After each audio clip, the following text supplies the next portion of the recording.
ഏതെങ്കിലുമൊക്കെ തരത്തിലുള്ള സാമ്പത്തിക തട്ടിപ്പുകൾ നടക്കുമ്പോൾ അതിൻ്റെ ലാഭം മോഹിച്ചും അത്തരം കാര്യങ്ങൾ പ്രതീക്ഷിച്ചുമൊക്കെ അതിനുവേണ്ടി മുതൽ മുടക്കുന്നവർ തനിക്ക് ലഭിക്കുന്നത് ആ ഇൻവെസ്റ്റ്മെൻറ്റിനോളം അല്ലെങ്കിൽ നിക്ഷേപത്തോളം യോഗ്യമാണോ, അതിന് അർഹനാണോ, അതോ അതിൽ കൂടുതലുണ്ടോ, ഇതൊന്നും ചിന്തിക്കാതെ അതെല്ലാം ലാഭമാണ് എന്ന രീതിയിൽ സന്തോഷത്തോടെ നമ്മൾ സദ്യ കഴിഞ്ഞ് പച്ചമോര് കഴിക്കുന്ന സുഖത്തോടെ കഴിച്ചു പിരിയുമ്പോഴാണ് തട്ടിപ്പിൻ്റെ കഥകൾ പുറത്തു വരുന്നത്.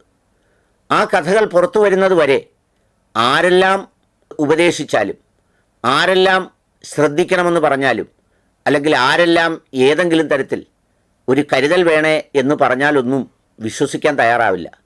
അപ്പോഴൊക്കെ പറയുന്നവൻ അസൂയയോ ലാഭം കിട്ടാത്തതിൻ്റെ കൊതിക്കറിവോ ഒക്കെയാണ്. പിന്നീട് പൊട്ടിത്തുടങ്ങുമ്പോൾ, ആ പൊട്ടിത്തുടങ്ങി എന്നറിയുമ്പോൾ, ആ വാർത്ത പുറത്തു വന്നു കഴിയുമ്പോൾ ഇത് തട്ടിക്കുന്നവൻ വളരെ കൗശലപൂർവ്വം ആ തട്ടിപ്പിൻ്റെ മറുവശമൊക്കെ പറഞ്ഞുകൊണ്ട് രംഗത്ത് വരും. അപ്പോഴും ഈ മുടക്കിയവർക്കിഷ്ടം അത് വിശ്വസിക്കാനാണ്. അങ്ങനെ വിശ്വസിച്ച 2 സംഭവങ്ങളുടെ വീഡിയോ ക്ലിപ്പുകൾ കിട്ടി. ഒന്ന് അനന്തകൃഷ്ണൻ എന്ന ഈ കേരളത്തിലെ മഹാമനുഷ്യരായ മനുഷ്യരെ മുഴുവൻ പറ്റിച്ച് തേച്ച ഒരു ഫ്രോഡിൻ്റെ വാക്കുകളാണ്. എൻ്റെ പേര് അനന്തകൃഷ്ണൻ. ഒരു പ്രൊജക്റ്റ് അതിന്റെ അപേക്ഷ സ്വീകരിച്ച് ഒരു വലിയ കാലതാമസം വൈകുമ്പോൾ ഇത് നടക്കുമോ, അത് പറ്റിക്കപ്പെടുന്നതാണോ, തട്ടിപ്പാണോ എന്നൊക്കെയുള്ള ആശങ്കകൾ അപേക്ഷകർക്കുണ്ടാകുന്നത് സ്വാഭാവികമായിട്ടുള്ള ഒരു ഇതാണ്. നമ്മളെല്ലാം നാട്ടുപുറത്ത് ജീവിക്കുന്ന ആളുകളാണ്. നിങ്ങളിൽ പല ആളുകളും ഒരുപക്ഷെ ഈ പ്രോജക്റ്റുമായി ബന്ധപ്പെട്ടുകൊണ്ടുള്ള ഗുണഭോക്തൃ വിഹിതം അടച്ചിട്ടുള്ളത് നിങ്ങളുടെ അധ്വാനത്തിന്റെ ഒരു വലിയ കഷ്ടപ്പാടിൽ നിന്ന് നിങ്ങൾ നേടിയെടുത്ത പണം തന്നെയാണ്. അതിൽ 1 രൂപ പോലും ഒരാൾക്കും നഷ്ടപ്പെടുന്ന സാഹചര്യം ഇവിടെ ഉണ്ടാകുന്നില്ല. ഒരു വലിയ ഇടവേളയ്ക്ക് ശേഷം ഈ ഒരു വീഡിയോയിലൂടെ നിങ്ങളുമായിട്ട് നേരിട്ട് സംസാരിക്കുന്നത് ഒരു ഗൂഗിൾ മീറ്റ് വിളിച്ച് എല്ലാവരുമായിട്ട് ഇപ്പോൾ സംസാരിക്കാവുന്ന ഒരു സമയത്തിന്റെ ഒരു പരിധിയിലല്ല നിൽക്കുന്നത്.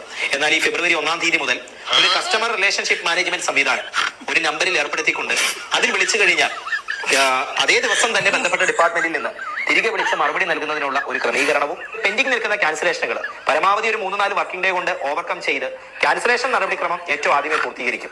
കേട്ടല്ലോ, എന്താണ് customer relationship, pending cancellation and cancellation, അല്ലെങ്കിൽ അതിൻ്റെ അപ്പുറത്തെ മറ്റേ എന്തോ എന്നൊക്കെ പറയുന്നതാണ്. ഇനി വേറൊരു ദൃശ്യം കാണും. അത് നമ്മുടെ തിളങ്ങുന്ന വിശ്വാസപരമായി ഉയരത്തിൽ നിൽക്കുന്ന തൊപ്പിയും ദീക്ഷയും ഒക്കെ വെച്ച അതുപോലെയുള്ള ആളുകൾ വളരെ വിശ്വാസത്തോടു കൂടി നിക്ഷേപിച്ച മുതലാളിയുടെ വീടിന് മുമ്പിലത്തെ ദൃശ്യം.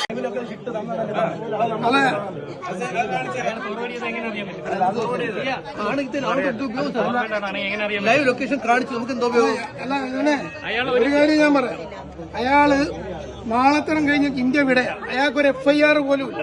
ഞാൻ അന്വേഷിച്ചിട്ടുള്ള ഒരാളാണ്. ഒരു FIR അയാളുടെ പേരിൽ ഇതുവരെ ആയിട്ടില്ല.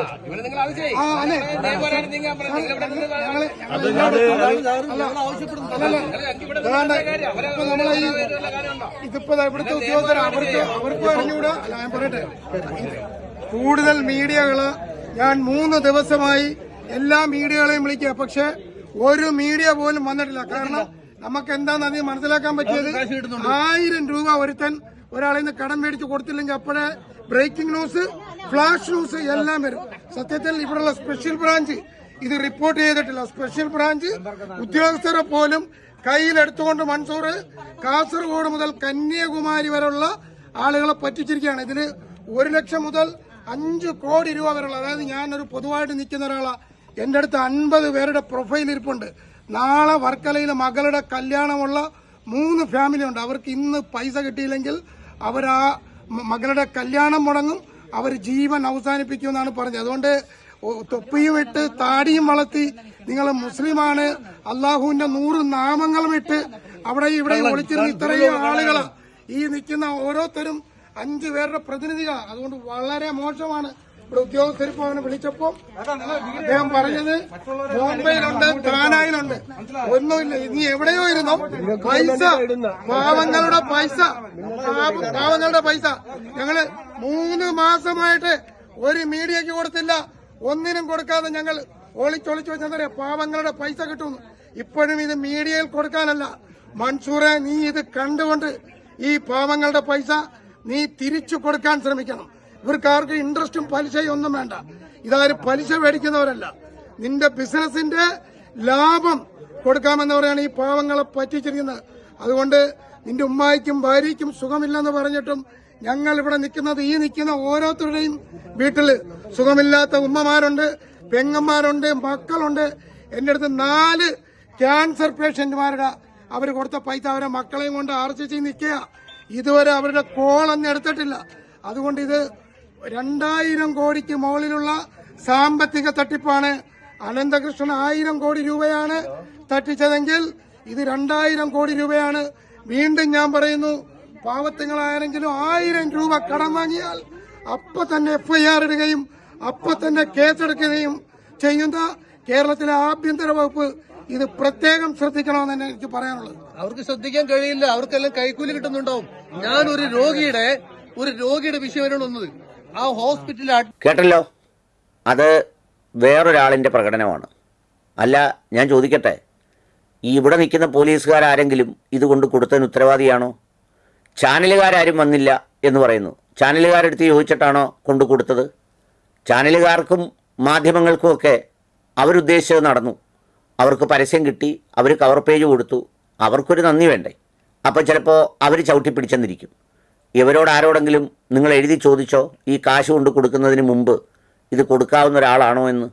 നിങ്ങളുടെ കുടുംബത്തിലും ചുറ്റുപാടുകളിലുമൊക്കെയുള്ള ഒരുപാട് മനുഷ്യർ പല ഈടും എല്ലാം തരാം, ഞങ്ങൾക്ക് കുറച്ച് നാളത്തേക്കെങ്കിലും അല്പം വായ്പ തരൂ എന്ന് പറഞ്ഞപ്പോൾ അതുപോലും കൊടുക്കാതെ കൊണ്ടിയെന്ന് ഒരുമിച്ച് മുതലാളിയെ ഏൽപ്പിച്ചതല്ലേ? ഏൽപ്പിച്ചത് ലാഭത്തിനല്ലേ? പിന്നെ മതവിശ്വാസത്തിൻ്റെ പേരിലാണെങ്കിൽ ഏത് ഇൻവെസ്റ്റ്മെൻറ്റും നഷ്ടമോ ലാഭമോ സംഭവിക്കുന്നു എന്ന് ബോധ്യത്തിൻ്റെ അടിസ്ഥാനത്തിൽ കൂടിയാണ് ഏതിലും ചേരേണ്ടത്. ഇതൊക്കെ എത്രയോ നാളുകൾക്ക് മുമ്പ് ഞാൻ പറഞ്ഞതാണ് ഒരു വീഡിയോയിലൂടെ. അന്ന് എല്ലാവരും എന്നെ ശരിപ്പെടുത്താൻ ഇറങ്ങി. ചിലരൊക്കെ അങ്ങ് കമൻ്റ് എഴുതി, മറ്റു ചിലർ റോസ്റ്റ് ചെയ്തു. ഇതെല്ലാം ചെയ്തിട്ട് ഇപ്പോൾ എന്തായി സ്ഥിതി? ഇതുപോലെയുള്ള ഒരുപാട് ക്ലിപ്പുകൾ വരുന്നുണ്ട്. ആവർത്തിച്ച് പറയണ്ടെന്ന് വിചാരിച്ച് പറയാതിരുന്നതാണ്. അതുകൊണ്ട് ഇടയ്ക്കിടയ്ക്ക് മൻസൂർ മുതലാളി ഇറക്കുന്ന ആത്മവിശ്വാസമുള്ള ക്ലിപ്പുകൾ കണ്ട് സായുജ്യമടയുക. നേരത്തെ കൊടുത്ത് ഒരുപാട് കാശ് കിട്ടിയവർ അതും കൂടി തുറന്നു പറയണം. കാരണം 10 ലക്ഷം കൊടുത്ത് ചിലപ്പോൾ 20 ലക്ഷം രൂപ ലാഭവും വാങ്ങി 3 കുടുംബത്തിലെ ആളുകൾക്ക് ജോലിയും കൊടുത്തവരും ഉണ്ടാവും. അപ്പോൾ ആ കണക്കെല്ലാം കൂടെ ചേർത്ത് വേണം പറയാൻ. അല്ലാതെ കിട്ടാത്തവരെന്ന പേരിൽ എല്ലാവരും കൂടി ബഹളം വെച്ച് കളയരുത് എന്നൊരു അഭ്യർത്ഥനയുണ്ട്. ഇതൊക്കെയാണ് സംഭവിക്കാൻ പോകുന്നതെന്ന് എത്രയോ നാളുകൾക്ക് മുമ്പ് പറഞ്ഞതാണ്. ഇത് ചീട്ടുകൊട്ടാരം പോലെ തകരുമെന്നും വീഴുമെന്നും ഒക്കെ. ആരെങ്കിലും ഒരു ബന്ധു വായ്പ ചോദിച്ചാൽ നിങ്ങളതിൽ എന്തെല്ലാം കണക്ക് കൂട്ടും? അവന് തിരിച്ചു തരാൻ പാങ്ങുണ്ടോ? അവൻ മരിച്ചു പോവുമോ? അല്ലെങ്കിൽ തന്നില്ലെങ്കിൽ എന്തു ചെയ്യും? ഇങ്ങനെയൊക്കെ ഉത്കണ്ഠപ്പെടുന്നവർ ഇതിൽ കൊണ്ടിട്ടപ്പോൾ ഇതൊന്നും ഓർത്തില്ലേ? കഷ്ടം.